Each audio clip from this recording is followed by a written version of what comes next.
There are major differences between kingdom mindset and church mindset. And I want to help you change your mind. Number one, you see, I don't know. From what I just told you, you should have seen that the lordship of Jesus extends to all over his creation. What we have been taught is that the lordship of Jesus is over his people. But then, the entire world is held by the word of his power. If he is held by the word of his power, what happens if he fails? If his word can no longer hold the word, or that translation says, by the power of his word. What happens if he fails for a moment? Then we are all off. The sun will drop on his axis. The moon will no longer shine, and there will be darkness, and the world will plunge into the sea. We'll just be gone. So if you don't understand the lordship of Christ, you may talk about the degree of his lordship, but that his lordship over creation is undoubted at any level. Let me quickly give you some. I hope I can do the 20 of them. Where we need to change our mindset. The difference is the mindset, church mindset and kingdom mindset. And I want to bring us from church to kingdom so that we can be more useful. Number one, the church mindset is only trying to produce individual Christians, while kingdom mindset works towards a new Christ domain. The kingdom mindset seeks new frontiers to which he can influence governments and nations for Christ, where the grace of God can bring men to know him, seeking new frontiers. Let me give you an illustration. Why do we have drama groups in church? And a lot of us, we will just enjoy during the Mother's Day, during Father's Day, during Youth Day or Children's Day, they act drama for us. Beautiful. But what happens to Nollywood? When are we going to take up that? When are we going to invade the Nollywood?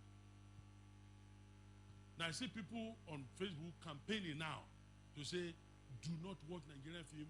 We must not do this. I don't watch Nigerian movies. I don't watch movies generally. I have nothing against it, but I just don't watch it. I can't say that's a waste of time. I rather read. Okay, that's just me. But everybody is campaigning against that. When are we going to see that as a new frontier to which we can groom people who will go to change that? It is church mindset to assume that the reason we start a drama group is just to satisfy our thing in church, instead of understanding it as an evangelistic arm to begin to present Christ to a new dimension, to a new frontiers, to begin to get into places where ordinarily they won't allow you to do anything. But if you say you want to act a little drama, they will welcome you in. You know, if you just go in, I was talking to some persons and had opportunity to speak to some people in the boardroom. And so I was talking to pastor. They said, one of the people that I trained came out and said, Pastor, when I listen to you preach, it's as if you don't know any other thing other than Bible. But when I saw you in the boardroom teaching us about leadership, it's as if you don't know anything other than leadership. Because you can't go to the boardroom and say, praise the Lord. Praise the Lord. That's not the language they speak there. And this man called Nebuchadnezzar was smart enough to say, of all these Hebrew children, go and see the ones that understand sciences, the ones that understand language, and can communicate in the language of the Babylonians. I need them to be able to speak. And they should be able to speak convincingly in our own language to people. The world is still looking for those who can present the gospel without rubbing it on their nose. You don't understand what I'm saying? There are people who can, there are ways to go. When I was writing, I think you previewed my book on red flags. There are 20 laws in that red flags that God taught me over the period of 8 years. And then one thing he said to me, he said, I did not know you can tell a story. I took the same Bible story and then told it, and I wrote it in my own language, that except you are conversant with the Bible, you wouldn't know that it's a Bible story. And does it change the efficacy of that word? It is just understanding the language of delivery. Do you understand what I'm talking about? Number two. Kingdom mindset desires to intervene or interweave the principles of God's word into every fabric of culture so that every nation and every city favors the principles of God's word and base their laws and civil laws and governance on biblical precepts. Why church mindsets are not overly concerned with politics and economy. Their job is just adding new converts to the church without thinking of how to infiltrate the governmental system. I know there's nobody like that in this church, so I'm happy. I'm operating from a safe ground. But this is our problem. We, as pastors, we fail to set up think tanks in our churches who will give us precepts, plan, programs, proven skills, methodologies by which you can infiltrate the world system. Why do you have engineers? Why do you have politicians in your church? In fact, some of us have never encouraged any of our people to go into politics because it's a dirty game. And dirty people are making dirty laws. And you are having to abide by those dirty laws. Everybody is not going to handle microphone to preach the word of God. Some are going to be apostles in the marketplace. Some are going to be apostles in politics and prove to them that it's possible to invade the political arena with God-given proven principles without being corrupted. Everybody has been celebrating a lady in Bayelsa who said she was given a couple of millions to buy a car. And she said, but I come from a village, all these villages can be served by this bridge. So she put the thing into it. And some persons say, oh, we want to do some. And the governor heard again, it's okay. Some people say, okay, we'll buy the car back for you. She collected all the money, put in the bridge. The governor said, oh, is that what you do? Added some money, she completed the bridge. And she's working everybody. Counselor. And everybody is celebrating how she's going. They're singing and following her and all that because, you see, the people who bless others will be celebrated. Sir, the Bible says no one had ever been as rich as Solomon. I'm not sure if anyone is still that rich now because he was burying gold and silver. But nobody, actually, he was never called the son of David. It was Jesus that was called the son of David. And why the son of David? In the history of the world, no king has ever been celebrated 1,000 years after. David was celebrated 3,000 years after his ascension to Jerusalem. Was celebrated in the year 2000. That this man came up. Even the banner, what do you call it, the flag of Israel is called the Star of David. When you live to bless people, you see, a lot of us, I am glad I'm going to heaven. You go to heaven, but you are still resident on earth. And if you don't touch the community of people wherein you live now, and you say, well, Jesus didn't call us to do social activities. What was Jesus doing when he was healing them without collecting money? What was he doing when he was feeding them free of charge? Are you holier than Jesus? Come on now, church. Let's talk. Number 3.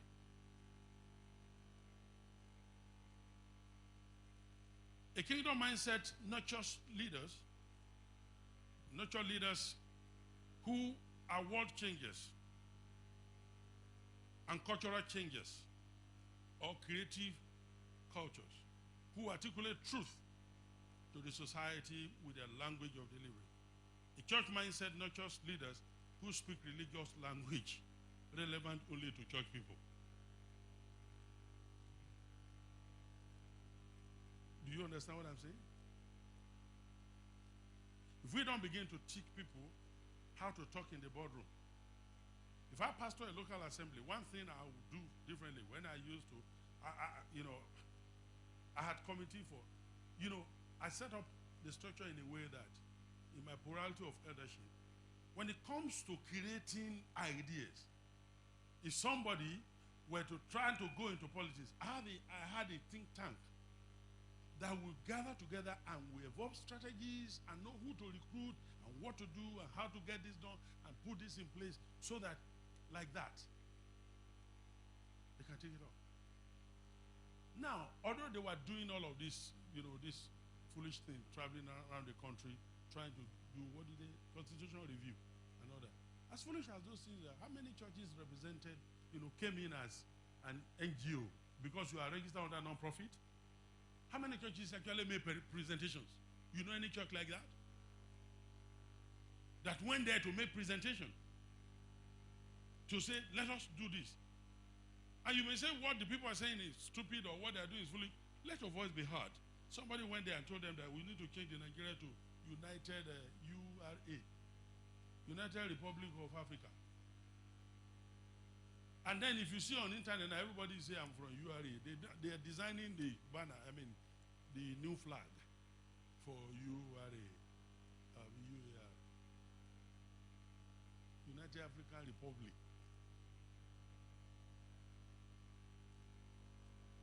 No church. Those people were just toying with the idea and decided to go to, and it's becoming a public issue. And everybody said, we need to change Nigerian's name. Oh, we need to change the name. We need to change, yeah. And then, okay, in the absence of not, I've seen 2 or 3 other suggestions now. But this UAR is becoming louder than others. Which church do you know made presentation? Yeah, we know that their kingdom will collapse. They are wasting our money. Why don't you go there and just make a presentation? Nobody did. We couldn't call the local government chairman in our churches or this and say, doctor, this, you are close to that politician, you are close to government. Okay, sample this. Come, put up a committee together, a quango, and then meet me in my office, bring your presentation. You, 2 of you, write this thing and bring it up. Let's edit. I will go and present. Or you, doctor, go and present for us. People who can speak in the language of the people. Who can go there and make delivery that the people will know that these guys are not just. Do you understand what I'm saying? Because if we don't begin to communicate with the people, one of the things I said to the Lord asked me one day, I said, my heart is to really present the gospel in a way that people don't feel the Bible is pushing them away. I just want to, and God said, begin with the book you're writing. That was the book, Red Flags. Although I quoted from the Bible, the passages were then later put at the grocery at the back. But I had to find a way of using my language, choosing certain language there. Do you know that the president of Nigeria had it, the Senate president, the leader of the House of Representatives, and the speaker then, and all that, they all have that book. And they were quoting from it. I had lots of Muslim people. In fact, one of our Muslim friends, who very fanatic, he said, when I finished that book, he said, hey, he told me, he said, Daddy, he said, I don't know how, but that book just changed my life. And I preached inside it. Do you understand what I'm saying? If we don't learn to begin to speak in the way the people will receive us, if you are coming and say, God so loved the world that he gave his only begotten, I say, are you one of them? You're coming to it. That's not what we want to hear. There's argument about whether a song is a spiritual song or it's a secular song. The beat doesn't tell us that. It's the lyrics. And the lyrics doesn't have to be Bible passage before we know they're spiritual song. And then Bible passage can be made to be worldly song. Come on now. How long shall they kill our prophet while we stand aside and you? Oh, these people are not going to church very well. I caught you. Okay. Is that a Christian song? Pastor, you need to pray salvation prayer for this. Is that a Christian song? So you need to understand that we can write the lyrics of these songs. You can do your songs, bring out the songs and take it there. Oh, how about this song we sing in church? We all need somebody to lead. It wasn't a Christian song. Or it wasn't written as a church song. But we've adapted that. How about the Dolly Parton song? You are my inspiration. You are the song I sing. You are what makes me happy. You are my everything. And some of you, I say, how did the pastor know that? Shut up. I was not born a pastor. Because some of you, I say, he knows too much about it. I was not born a pastor. Stop it. Okay, number. Okay. Because some of you guys, it's just releasing all those songs. Something is not right here. You see, these are beautiful songs that when we adapt them to our relationship with God, it makes sense. Look at this song we're singing in the church. So many songs we're singing, Candle in the Wind. Wasn't it by this homosexual, Elton John? They're singing it in church today at the funerals. Look at the song, And I Will Always Love You. Popularized, written by Dolly Parton, popularized by Winston, the late lady, and all that. All these songs, it is the mind, it is the lyrics, it is the choice of words, and you can reach out to the world. And all these people came out of church. But church did not support their project to reach out to the world outside of them. So they left you for them. Most of these people, Fantasia, Dolly Parton, all of them will tell you they were all choir girls. But once they brought her song, they said that's a worldly song. Oh, please, give me a break. The last time you heard Party, what song were you playing there? Omo, don't make me fall in love.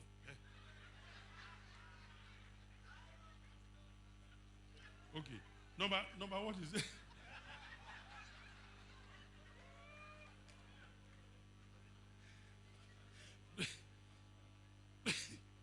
So when I came for my son's wedding here, I saw some song they were singing, and they were doing it. I said, this boy was raised in my house. I've never played this music before. And I saw the boy was doing like that. I said, where were you practicing this thing that they did?